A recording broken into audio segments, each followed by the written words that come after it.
इसका ये मान के चलो जो गंदी चीज इसको खिलाई गई है वो चीज है जो बंगाली लोग करते हैं। आई बात समझ में? वो चीज है। जब जे उस टाइम आके बैठा था ना यहाँ पे, वो अगर यहाँ की शक्ति इतनी पावरफुल नहीं होती ना तो बहुत बुरा कर सकती थी वो उस टाइम पे। बहुत तगड़ी इसके पीछे खड़ी थी उस टाइम पे वो चीज। अब इसको संभालो और इसका इलाज करो बस, जो ये ठीक हो जाए। अभी कहीं डॉक्टर वगैरह को भी दिखाया है? डॉक्टर को दिखाया। क्या बोला डॉक्टर ने? डॉक्टर तो गोली दे दी। वो तो ये बोल देंगे कि पागल हो गया, मेंटल हो गया, गर्मी बढ़ गई, ये हो गया। तसल्ली का मामला को दिखाना तो पड़ता ही है कहीं। डॉक्टर की तो दवाई चल रही है इसकी, और कुछ डॉक्टर की देखो चलने 3 दिन देना। ही हुआ है डॉक्टर की दवाई भी, आज 4था दिन है। ये भी ऐसे ही कभी कभी करता है जैसे मैं बिल्कुल सही हूँ, मुझे कुछ नहीं हुआ है, मैं बिल्कुल ठीक हूँ। ये बिहेव भी ऐसे ही करेगा। इसके उपाय करो आप, जो भी करना है इलाज यहीं से कराना है इसका, कहीं नहीं यहाँ तक लाने में बड़ी परेशान हो गया मैं इसके जाने में। यहाँ तक संकट होता है वो ऐसी इतनी आसानी से नहीं आने देता।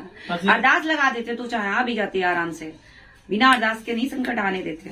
अच्छा, वैसे कोई हिंदू ने कराया, कोई मुसलमान ने कराया, इतना तो देखो बेटा मैं सारी चीजें बता दूंगी, क्या टेंशन ले रहे हो। है हिंदू का, ठीक, जिसने करवाया, और तुम्हारे जो पहले रहते थे वहां आसपास का था।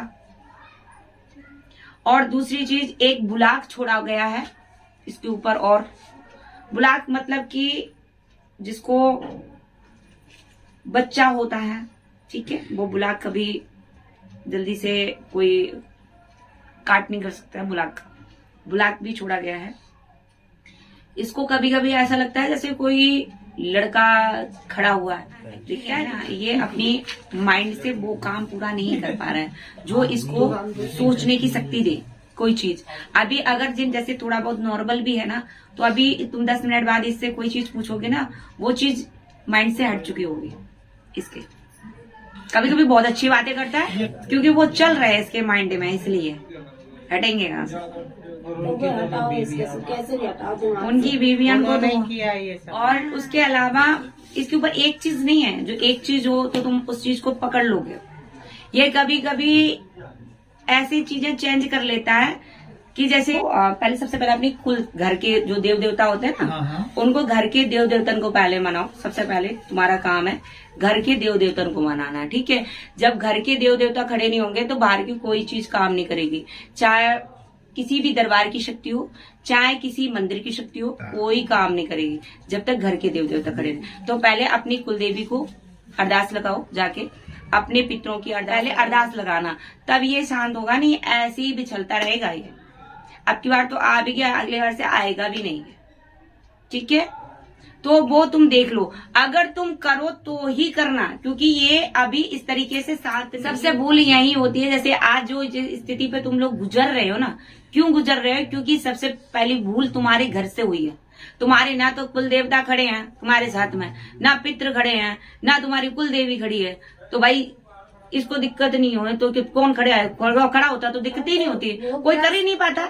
एक भोग देवता तो बराबर रक्षा करते हैं, का लगाते हैं भोग, और एक चौथ बाबा का बराबर लगा रहे होते हैं ना, तो ये चीजें हो ही नहीं पाती। अब ये तो मैं खैर नहीं कर सकता, बाकी देवता तो बराबर रक्षा करते हैं। भाई तो कह रही हूँ, रक्षा अगर कर रहे होते तो इतनी दिक्कत इसको हो जाती था।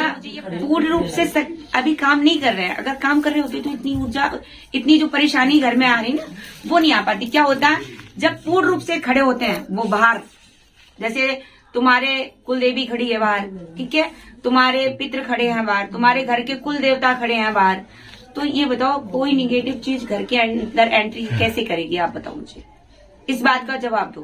कुछ ना कुछ कमी तो रह रही है, कुछ ना कुछ तो कमी रह रही है ना, तभी तो अंदर आ पा रही है।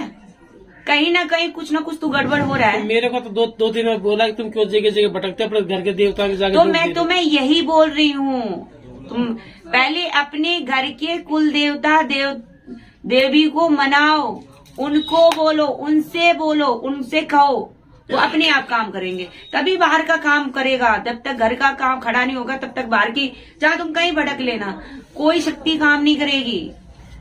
देखो जब हम घर के मुखिया, ठीक, तो जब हम घर के मुखिया है, जब तक हम बैठे हैं तो बाहर का कोई कैसे आके हमारा घर में कोई काम कर सकता है?